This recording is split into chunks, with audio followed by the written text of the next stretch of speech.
World-class faculty, cutting-edge labs and immersive learning. A vibrant campus life beyond the classroom. SGT University, nurturing future leaders.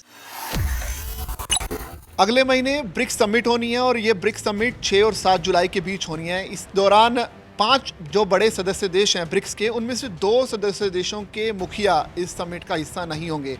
और इसी पर चर्चा करने के लिए मेरे साथ सोनम है। सोनम, ब्रिक्स की जो पहचान है वो 5 बड़े सदस्य देशों के तौर पर है और उसमें एक रूस भी शामिल है और चाइना भी शामिल है। लेकिन अब खबर ये सामने आ रही है कि दोनों के जो चीफ हैं यानी पुतिन और शी जिनपिंग वो इस समिट में हिस्सा नहीं लेंगे।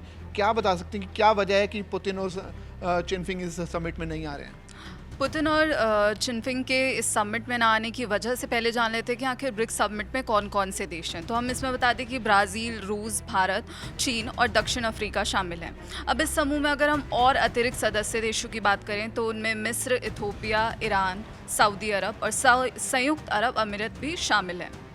लेकिन अब यहाँ पे बात आती है कि आखिर जब ब्रिक्स समिट का हिस्सा है रूस और चीन, तो फिर जिनपिंग और जो पुतिन है वो क्यों नहीं शामिल हो रहे हैं? तो इसका एक मुख्य कारण है कि आईसीसी ने मार्च 2023 में पुतिन के खिलाफ एक गिरफ्तारी वारंट जारी किया था। तो अब पुतिन को गिरफ्तारी का डर है। लेकिन आखिर ये आईसीसी है क्या, और आईसीसी ने पुतिन के खिलाफ क्यों गिरफ्तारी वारंट जारी किया था? यहाँ वैसे आईसीसी का जिक्र आते ही दिमाग में आया इंटरनेशनल क्रिकेट काउंसिल समझ में आता है। लेकिन ये आईसीसी इंटरनेशनल क्रिकेट वाला नहीं, ये आईसीसी है इंटरनेशनल क्रिमिनल कोर्ट।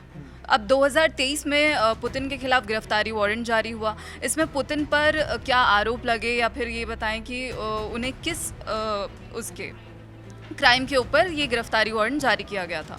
तो 2022 में यूक्रेन पर जब पुतिन ने हमला किया था, आक्रमण किया था, तब ये युद्ध अपराधों के आरोपों के लिए उन पर ये वारंट जारी किया गया था।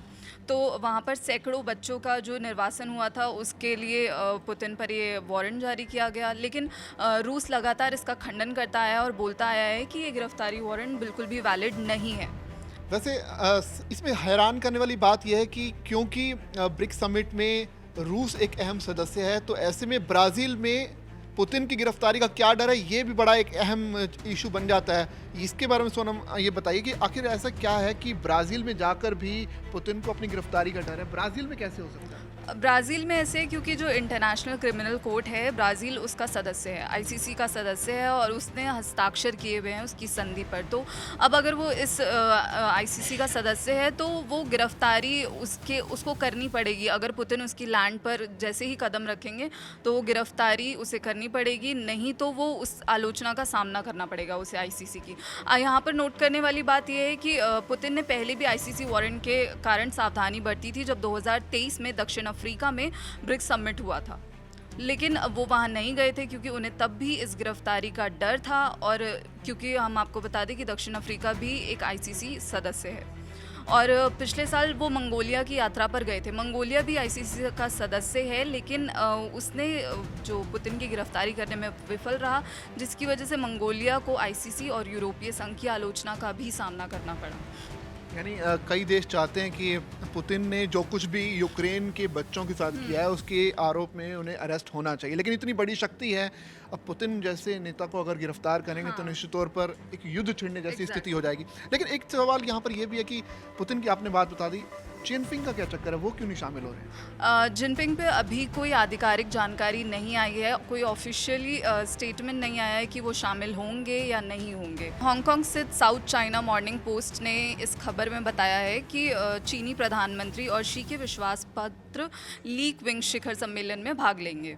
तो एक प्रेस वार्ता के दौरान चीनी विदेश मंत्रालय ने शी के फैसले के बारे में खबर पर टिप्पणी करने से इनकार कर दिया है। इसलिए हम कह रहे हैं कि यहाँ पर कोई भी आधिकारिक तौर पर अभी बयान नहीं आया है कि जिनपिंग इसमें शामिल होंगे या नहीं होंगे। लेकिन खबरों के अनुसार ये बताया जा रहा है कि जिनपिंग 12 साल पहले जब जिनपिंग ने गद्दी संभाली थी, उसके बाद ऐसा पहला मौका होगा जब जिनपिंग ब्रिक्स समिट में नहीं जाएंगे।